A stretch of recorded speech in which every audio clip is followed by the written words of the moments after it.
So the United States and Europe wanted their Klaus Schwab Great Reset, but boy, they weren't expecting this. Little did they know that they'd be getting it much sooner than they bargained for, but not in the way that they actually planned. In fact, Russia and China just pushed the button on the Great Reset, and the West is in deep, deep trouble. I'm going to go through all of the latest data that's out this morning and a bunch of news for what's in store for us in a moment. Some of it's actually pretty jaw-dropping, and there's a lot to cover. But first, did you know that we're at war with China?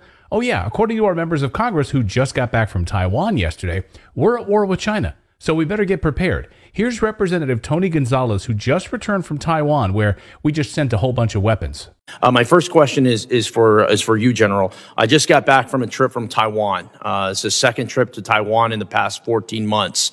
I spent 20 years in the military, as my good friend August Pfluger pointed out, our chairman pointed out. I know what war looks like. We're at war. I mean, this is a war. What the hell? I mean, really? So who the heck voted for a war against China? Did you? I didn't. Do these people even understand what they're saying? The deep state is actively pushing for war with China as the US dollar continues its downward spiral. Did you hear about the runs on the banks on Friday? Yeah, banks collapsing, people losing their money in the banks in the United States. Yesterday, some of the biggest banks in this country, Wells Fargo, Bank of America, JP Morgan, Morgan Stanley, collectively lost more than $50 billion in market value in one day. Here's Representative Chris Stewart this week calling for the abolition of the one China policy, meaning Taiwan is not part of China anymore, and that's enough to provoke China into a war with the United States that we will not win. Watch this. Times are different now. If we're going to deter, I think we have to be clear in saying, yes, we will defend Taiwan militarily if we have to. Well, this is all happening for a reason. They're scared shitless about what Russia and China are doing, which is building an economic behemoth that the West cannot compete with. Get ready for war. That's what a top U.S. general is now telling his troops, to get ready for war by the year 2025. General Minihan sent a letter to his troops telling them, hey, you better get ready. Now, even before we blew up their natural gas pipeline, they were building that coalition to dethrone the United States' dollar dominance. And historically, the way that we deal with people like this is we threaten war, and we actually try to destabilize these countries through regime change and sanctions, like we're doing in Ukraine right now to Russia. And now we're about to do the very same thing in Mexico. Earlier this week, Mexico announced its intent to join Russia and China as part of the BRICS nations. Holy crap! Our neighbor Mexico, the country we've been exploiting for years, a country we invaded and took their land in the 1840s, they finally had enough of our bullying garbage and is starting to stand its ground, wants to align their currency and trade with China and Russia. Now, I would say Mexico has a plethora of trading options. What is a plethora? Why, guapo? Well, you told me I have a plethora. And then just like that, a plethora of U.S. congressmen started talking about invading Mexico with U.S. military forces. Here's Gringo, Lindsey Graham, Ukraine's favorite senator, introducing legislation to invade Mexico. I'm going to introduce legislation, Jesse, to make certain Mexican drug cartels, foreign terrorist organizations under U.S. law, and set the stage to use military force if necessary to protect America from being poisoned by things coming out of Mexico. These people are insane. And then, not to be outdone, is Congressman Dan Crenshaw calling for U.S. military in Mexico. Hoy quiero dirigir este mensaje al presidente de México, Andrés Manuel López Obrador. Señor presidente, usted recientemente criticó mi plan para autorizar la fuerza militar contra los carteles. So watch as we alienate our closest allies, like we just did with the Nord Stream pipeline destruction. This week we saw the greatest pile of propaganda we've seen in a long time, and it had to do with the Nord Stream pipeline. First, the New York Times ran a propaganda piece saying this week that they can now confirm that a pro-Ukrainian group carried out the pipeline attack. Pro-Ukrainian, wink, wink, nudge, nudge, know what I mean? AKA the CIA and the United States. And then, not to be outdone, a German newspaper followed up like good state-run media does and said, yes, it was a pro-Ukrainian group, and they even identified the yacht that these people used to blow up the pipeline. Yeah, this is the yacht called the Andromeda, according to the German newspaper, which might be the most amazing pile of garbage I've ever seen if it wasn't so sad that they actually think we'd believe them. Can you imagine there's people actually reading these newspapers and believing this garbage? They think you're stupid. We know that 500 kilograms of explosives were used to blow up the pipeline, according to Seymour Hersh, which if you put that much weight on this boat, it would sink the boat to the bottom of the ocean. But don't get too caught up in the details. As journalist Aaron Mate writes about this yacht, to whoever is doing the Nord Stream cover-up, first, I don't envy you, tough job. Second, why not find a bigger boat, one that could conceivably carry the hundreds of pounds of explosives needed to blow up a heavily fortified deep-sea pipeline in multiple areas? Great point.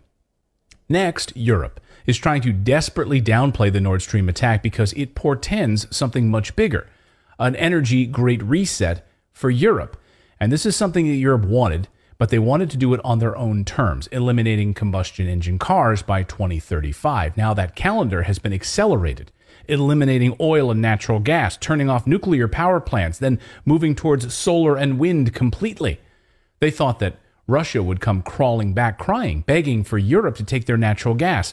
Instead, Putin and China just flipped a big freaking switch and shifted those resources into BRICS nations. They're not coming back crying, begging, take our natural gas, please. You know, you blew up our pipeline, but we'd really like to sell it to you. Indonesia, do you need cheap oil and gas from Russia? We've got it. What about you, Mexico? What about you, China? And that's exactly what just happened. Yesterday, we got word that Russia and China have just hit a new trade record, unlike anything we've ever seen before. And new customs data out this week shows that Russia and China are on pace to hit $200 billion this year. That's up 31% over last year. Now, why on earth would Russia go back to providing oil and natural gas to Europe when they're actively sending weapons to attack Russia? The answer is they will not. And if that's not bad enough news for the United States, here's this today. The Chinese yuan currency has outperformed the dollar by volume of trading on the Moscow exchange for the first time on record. Yeah, that just happened. Based on data from the Moscow exchange, the Chinese yuan was the most traded currency in February, displacing the US dollar from the top spot. And we got our clearest indication from China this week, right from the mouth of their president Xi Jinping, that they are not going to take this any longer from the United States, that they view what the United States is doing to their country as suppression of China. During his speech this week, he said, quote, Western countries led by the United States have implemented all-around containment, encirclement, and suppression against us, bringing unprecedentedly severe challenges to our country's development.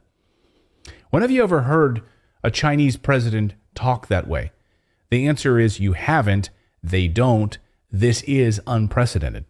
So the biggest supplier of cheap natural gas just vanished from the European market, and the effects of this are now starting to show even during this mild winter. Now remember, the real story will be next winter when all of their backup supplies are gone. Now that Russia's natural gas is gone, Bloomberg reports that the energy crisis will cost Germany $1 trillion. Send that bill to the United States. And because of Russia's gas restrictions, we've seen the largest inflationary shock in Europe since World War II, even beating the 1970s oil crisis, if you can believe that. Also this week, we learned that Germany is warning of electrical outages. According to the newspaper Welt am Sonntag, Germany should expect power cuts, that over the next 2 years, they won't be able to handle the extra load to the power grid now that their supplies have been cut, unless they can get new forms of cheap energy, new forms of cheap natural gas, which we'll actually get to in a minute. And just this morning, Bloomberg reporting that energy prices are soaring across Europe. Gas futures up 21%, which is the most since June. This will destroy lives and it will destroy businesses. So that's the news portion of today's video. Now I want to tell you about today's sponsor, which is tied directly to the natural gas needs of Europe today. And if you're an investor, you need to pay attention to what I'm about to show you, because the company I want to tell you about, MCF Energy, right now, their stock is trading at 44 cents a share. But in my opinion, that's not going to last for much longer. Their stock is already up 41% this year. Here is their ticker on your screen, MCFNF.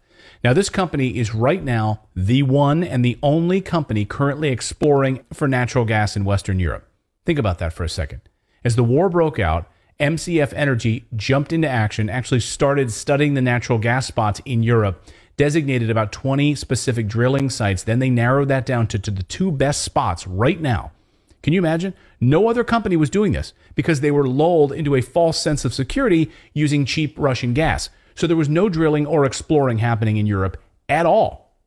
Then the war breaks out, and the European Union, which has been nuts about getting away from fossil fuels, suddenly did an about-face. on natural gas. And they changed the designation of natural gas to a green